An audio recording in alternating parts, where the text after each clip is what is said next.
Yeah, thank you guys for having me. Pleasure meeting you guys. I know I'm watching the film Family Dinner, and I just want to say congratulations on you guys. I just watched this film last night, and you guys did an incredible performance there, even just with four characters in the film. Seriously, you made it worthwhile just watching. And so I just have a few questions for you. Nina, I just want to ask, just in terms of your performance, is that what kind of drove you in terms of how you put yourself in the role where you were kind of being in a very controlling environment and throughout the most of this film, and also how you're kind of revealing things were kind of getting revealed to you over the course of this film.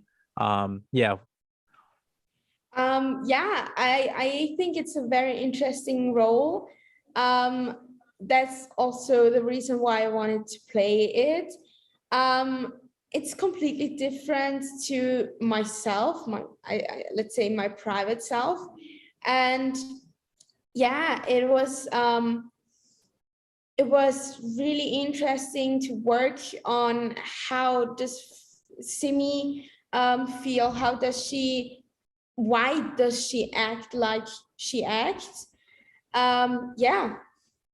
And to put her into a controlling environment, I as the director was very controlling, so totally.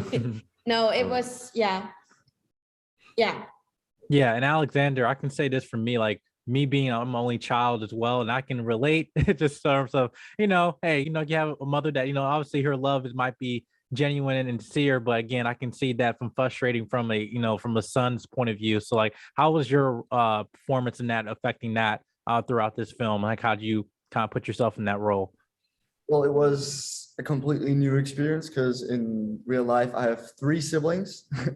So it was fun to get to play an only child for once.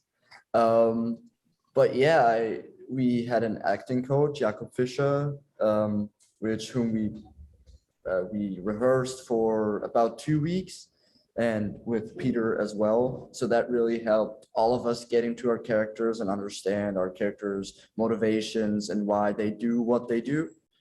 And I think Filipp is a very interesting character because he is a little misunderstood in the beginning, I'd say, because it seems like he acts really angry and aggressively for no apparent reason, but in reality, he just does that because he finds himself trapped between a really, really loving mother that treats him like a child and won't let him do anything, and a very abusive stepfather. And so he has to really deal with those 2 extreme situations. Yes, and like Peter, I gotta say, just for being a fan of just like foreign films in general. Again, it's just like, I guess in just terms of like today, as we're now in our culture, we're starting to get more expressed to more foreign films and everything. But one thing as a director, I asked you, like, how do you feel in terms of the messages I felt in this film about, like, even with with body image or anything like that? How do you feel like that kind of influenced you as a director, especially in the time we are in right now?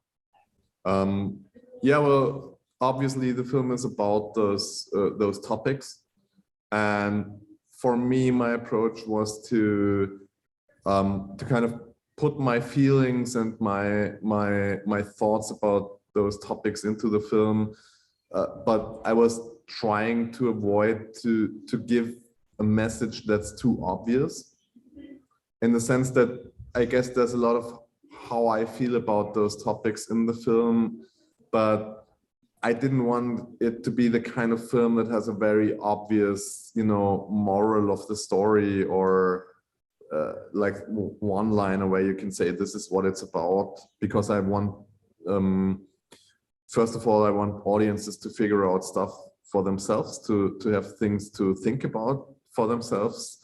And second of all, I don't think I'm smart enough to say something that's truly brilliant and new about those things. So what I was kind of trying to achieve was like create this kind of cloud of thoughts about those topics, and find interesting situations in that regard, and have audiences figure it out for themselves.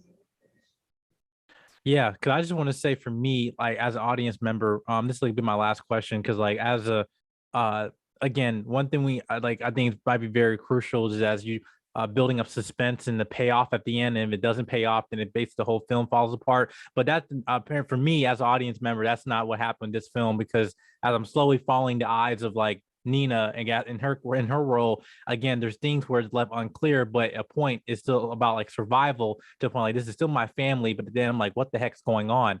And so I just want to ask you to, again, last question for you, Peter. Then how did you subtly build up that suspense up there and transitioning that for again with Nina and then ending off with how things are being revealed to her as an audience member, and then again that making that payoff for her at the end to the point where now she's taking control of herself now that she's been controlled in the whole movie. Yeah.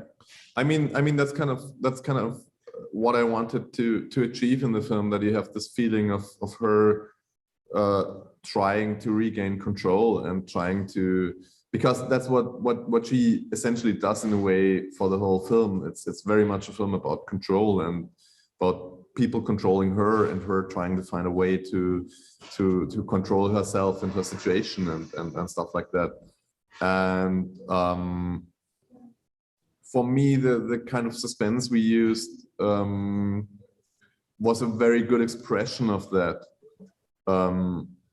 I've seen the film described as a kind of powder keg, and I feel that is very much what I wanted to achieve, because you know, when you're controlling yourself, or when someone controls you, that's always it builds up pressure, and that's kind of what I wanted to have in a tangible way, so to say, in the film. Mm-hmm. Yes, I will say then, a bit as me again, just congratulations you guys with this film.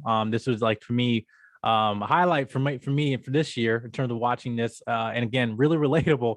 And I just want to say congratulations on you guys in this film, and thank you guys for having me interviewing you guys. Thank you. Thank you so much. Thank you. Falling off the top